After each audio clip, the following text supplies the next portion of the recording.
The People's Platform. Good evening and welcome to the People's Platform.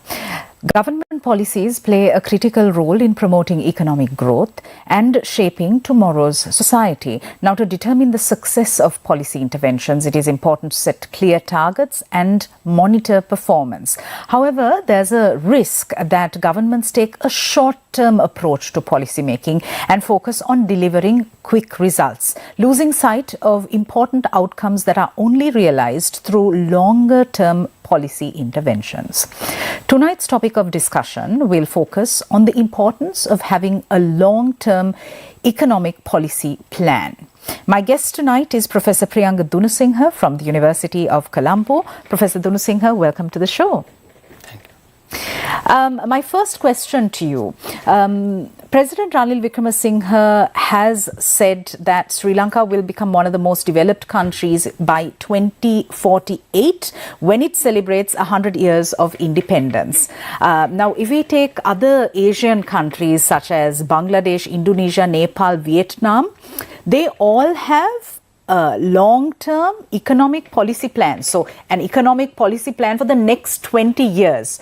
However, in Sri Lanka, we lack a coherent document which sort of looks to the future in a proper, calculable manner.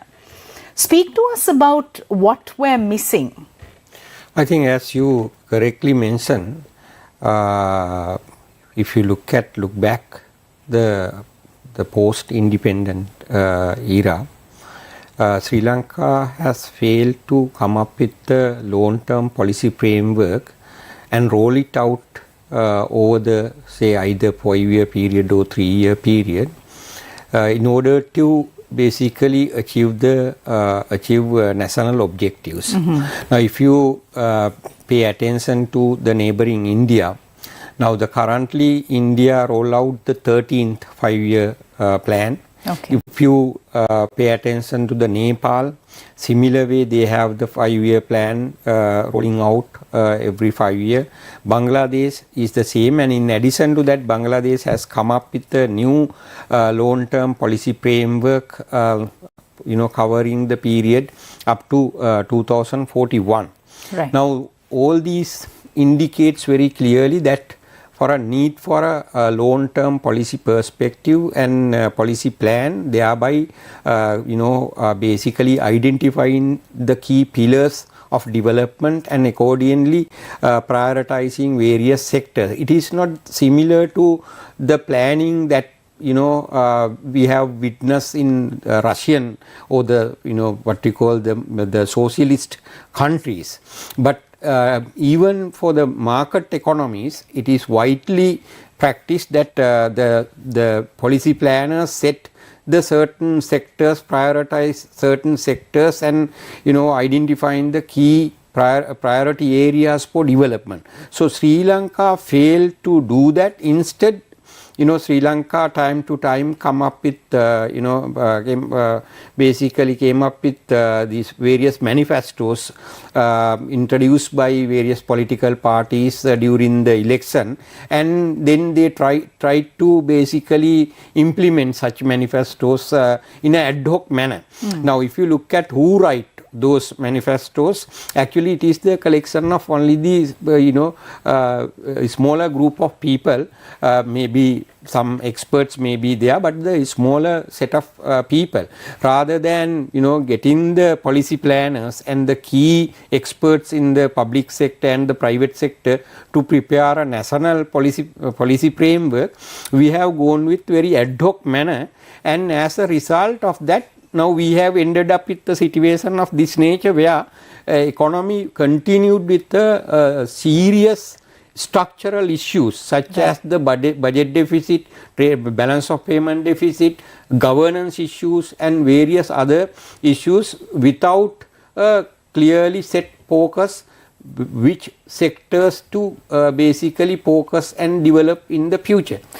Also, when we take political manifestos, they are largely a branding exercise for the various varying political parties, and there's no target, there's no quantifiable assessment, and no, it's not a legally binding document, so you can't even challenge it if the manifesto isn't really fulfilled. So if we were to distinguish between political manifestos that have no teeth and have no farsightedness that is in the best interests of the citizenry, if we juxtapose that with a long-term economic policy plan which has a scientific input, multi-stakeholder consultation, take us through the benefits of having such a document for the country. Yeah, definitely if we consider the long-term economic policy plan, the first benefit of that is to basically identify our strength and also the opportunities, so that we can basically get out of the maximum and attract both local and foreign investors, because for them it is clear the sectors that we basically prioritize and our basically potential. That is the number one. Number two is that then when we have a policy plan that cover the entire spectrum of policy areas, starting from the doing business environment to the governance to the foreign policy. Okay. I mean, covering the entire area, which entire area I mean in entire policy I mean the circle where the country must look at it in a holistic manner in order to achieve our development objective. It is not just attracting foreign direct investment, but also managing our foreign policy in a right manner, so that the economy will not have a adverse impact. So that is also one of the advantage of that. Other advantage is basically the people have an idea where we are moving. I mean, right now what is lacking here in Sri Lanka is that no one knows where we are moving. And you do not see any future here in Sri Lanka. Because of that, they decide migrate into other countries. If the policymakers set out very clearly, okay, this is how we plan the future, 20 years time, this is where we basically plan to be. In that case, the other sectors can really get in line with that. The education institute can understand, okay, what are the skills that we need to produce. Okay, then the investors know where the areas and opportunities that will be created. Okay, that will be very useful internally as well as externally to have a policy, and in order to attract investors even. So I think that is why countries basically devote time and expertise and come up with the policy framework for 20 to 30 years with a clear target, as you rightly mentioned at the opening, with the quantifiable, measurable, with the indicators and monitoring them on a continuous basis in order to understand whether we are moving the right direction and what other necessary actions are required in order to fix some of the short-term issues. So that is the thing that I think we must understand, at least after experiencing this crisis. Sri Lanka must understand the need for a long-term policy framework, and without that, if we utter that by 2048 the country will be developed, I mean, simply it has no meaning. Simply it cannot convey any message to the public. That is why public just discuss, okay, should we wait till 48 to be developed and to be benefit out of the economic development? Various questions you can see the people ask, ordinary people. Why they ask that way? They don't see any clear policy plan in place. Instead, you say a particular target, nobody see how we get there. I think the policy makers have a responsibility at this moment to come up with the long-term policy framework that set out clearly how we get out of the current crisis, and also to basically avoid the middle income trap and reach the higher income status, higher income level. Could you elaborate on this middle income trap? Yeah, middle income trap basically says that countries fail to once reach the middle income. You may come to the middle income status by utilizing the resources mainly. It could be mainly the natural resources, or maybe the labor intensive, producing labor intensive products, and even tapping the natural beauty and the culture for tourism sectors like that. Mainly the resource based low productive activities will basically create an environment that push your income up to the middle income. Okay. To go beyond that, you need to improve technology. Sure. You need to improve your skills. You need to improve productivity. You need to get away from the welfare state, and lot of requirements are there. People must be smart and hard work. Now that is what it has become really a difficult task for the developing countries to transform from resource based, low technology based to a skill based and the technology based industry, and also to convert the mentality even from the welfare orientation to a kind of self reliance, and rely less on the state for their survival, for their survival and their continuation. So that structural change many countries fail to basically do. So that is why we say that we trap in the middle income. Actually Sri Lanka, even before trapping, Sri Lanka basically failed because we reached the middle income level by running a huge welfare state, and also through borrowing lot of funds from the international financial markets, and we failed to invest them properly, so that even our per capita income, even we say it reached 4,000, within that how much debt we need to certainly investigate. Sure. Let's continue the conversation after this short commercial break. We'll be right back.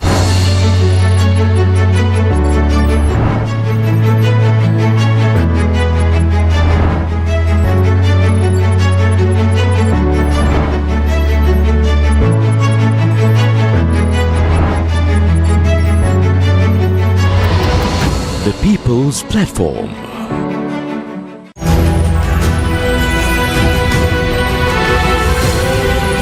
TV1.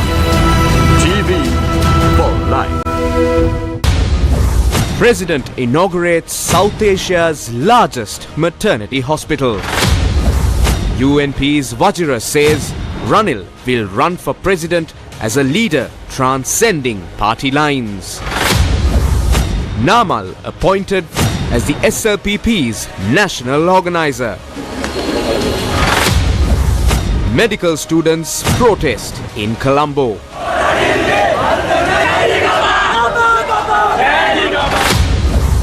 China's Xi assures to stand with Sri Lanka in safeguarding sovereignty. US ambassador dives to ancient Godavaya shipwreck. Kehelia's daughter goes to the Human Rights Commission, citing rights violations.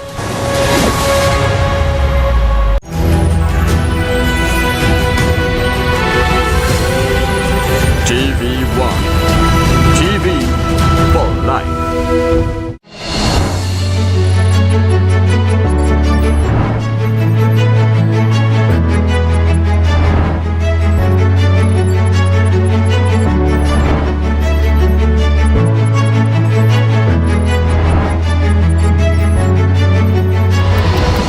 The People's Platform.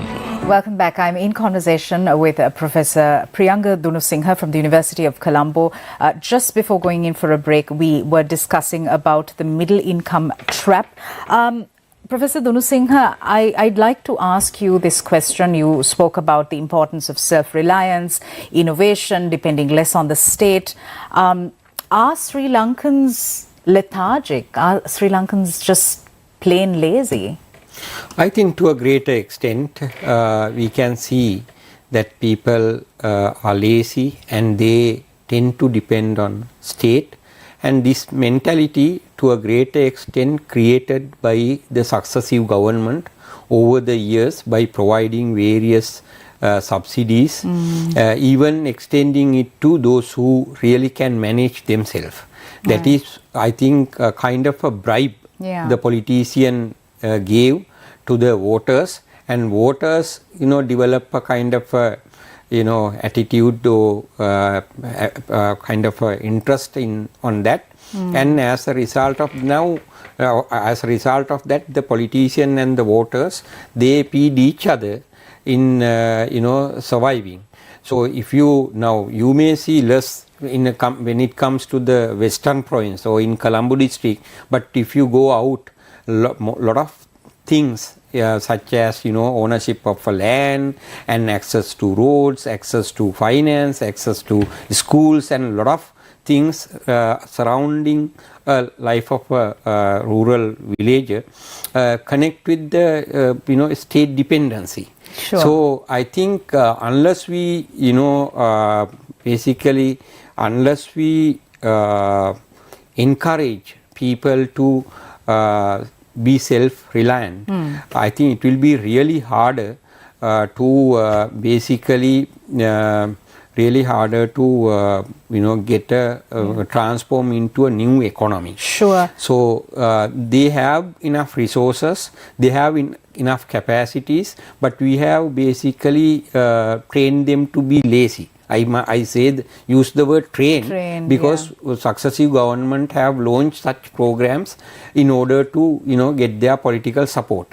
Right. Now it is time to rethink, because at the end of the day, someone should basically support the life of other. So I think individual people must understand, if we have, we say, if I put that in a very simple way, if we have come to this world alone, it is our responsibility to basically feed ourselves and, keep it, make sure that we, manage ourselves, and in order to do that, get the basically earn the required resources and access to required resources, it is our responsibility, it is my responsibility. So why should I depend on another person who work hard and pay taxes and feed the another? I think that we must, if you look at even the Eastern world, I mean the East Asia and even the West, you can clearly see people are very much reluctant on relying on others. Right. That culture we have to basically improve and basically propagate. And also there is this sense of self-worth or lack thereof, right, that is connected with this, where people just put it down to their karma or something, and they depend on the system. Yeah, definitely. I think that is how the politics, religion, and then the poor basically feed each other to sustain or survive this system or sustain this system. So I think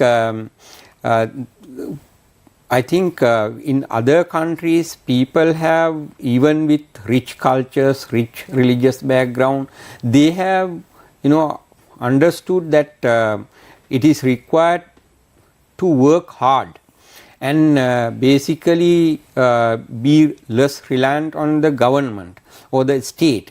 I think for that the political leadership is essential, because political leadership must clearly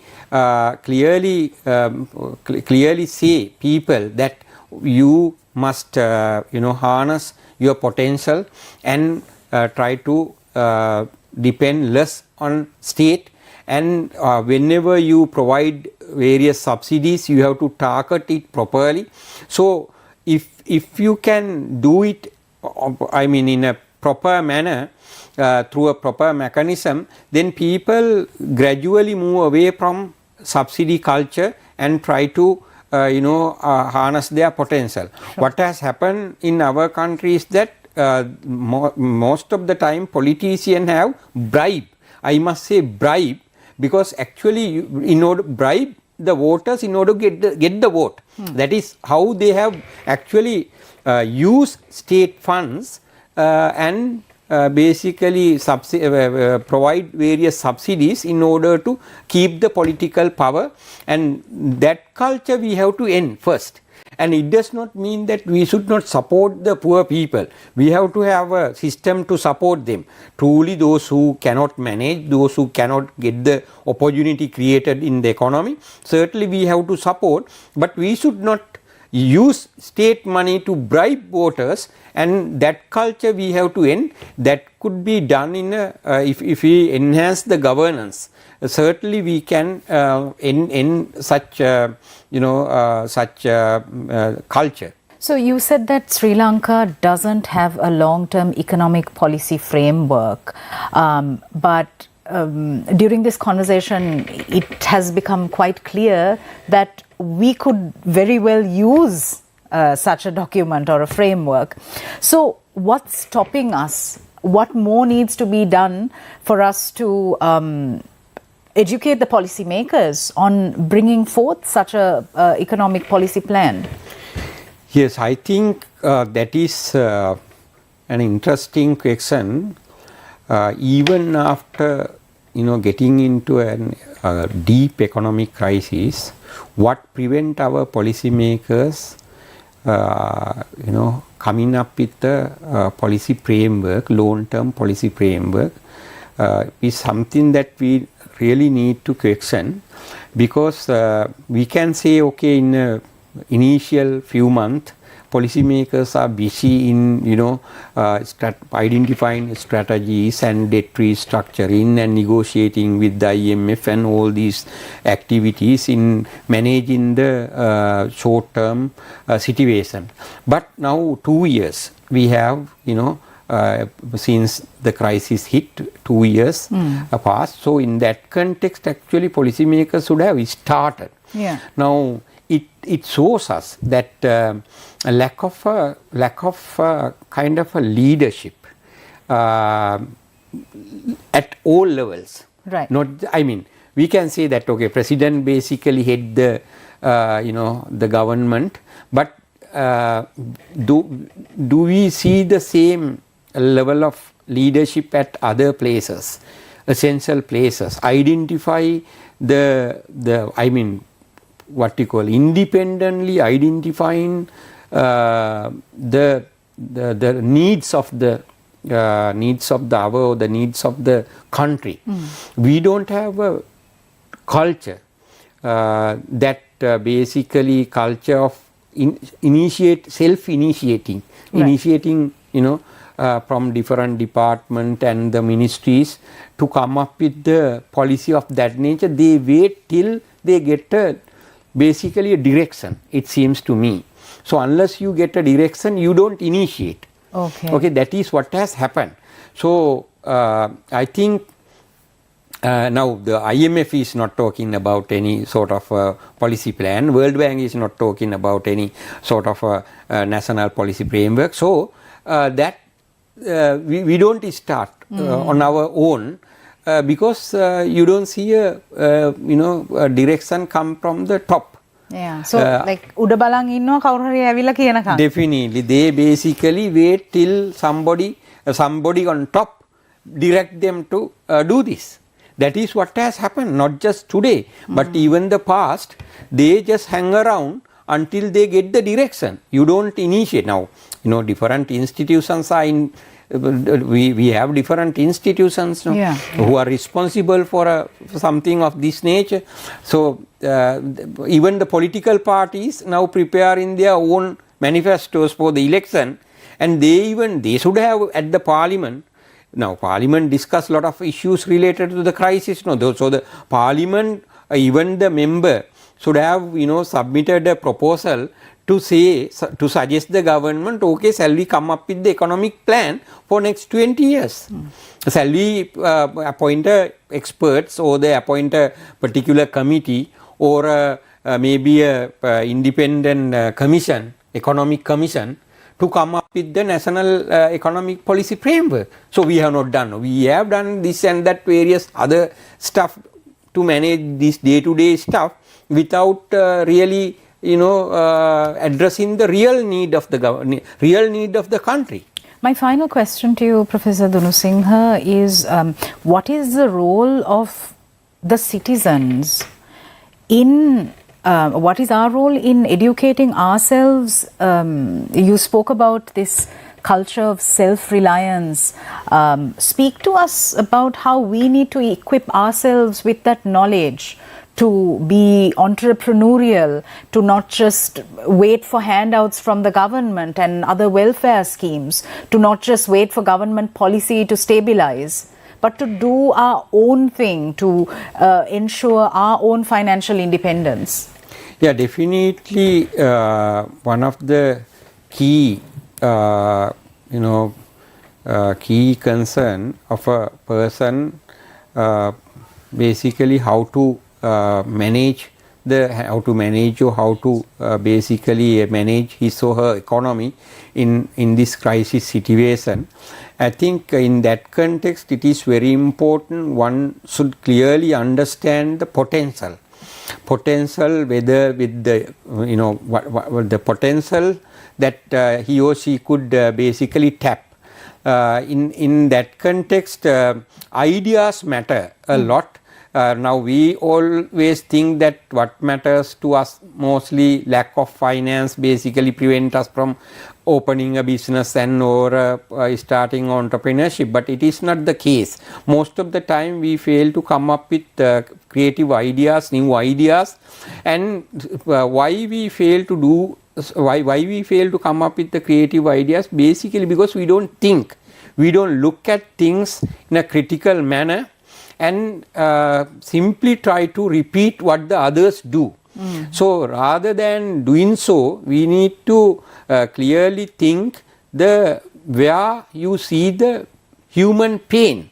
I mean, if human pain basically invite us or encourage us to basically to come up with the entrepreneurship. So the first starting point is to observe and clearly identify the human pain, and to address the human pain you have to basically come up with the new idea which you can transform into a new entrepreneurship. So that is how the people must start basically in terms of initiating businesses, initiating entrepreneurship. We try to simply when we say businesses, we think that business means simply the buy and sell stuff, and sometimes to repeat what the others do. Because of that, most of the time new startups simply fail, right? Because they do not pay enough time to think and observe the situation and clearly identify where is the human pain. So if you pay more attention and allocate enough time to clearly observe the human pain and then come up with the new ideas, that you can translate it to a entrepreneurship. So that is why we have less number of entrepreneurs in the country, both male, female. So basically because we simply do not critically observe the current situation. Professor Priyanga Dunusinghe, thanks so much for coming into the studio, for sharing your expertise and perspectives. Thank you. Thank you for watching us. We'll see you again tomorrow. Good night.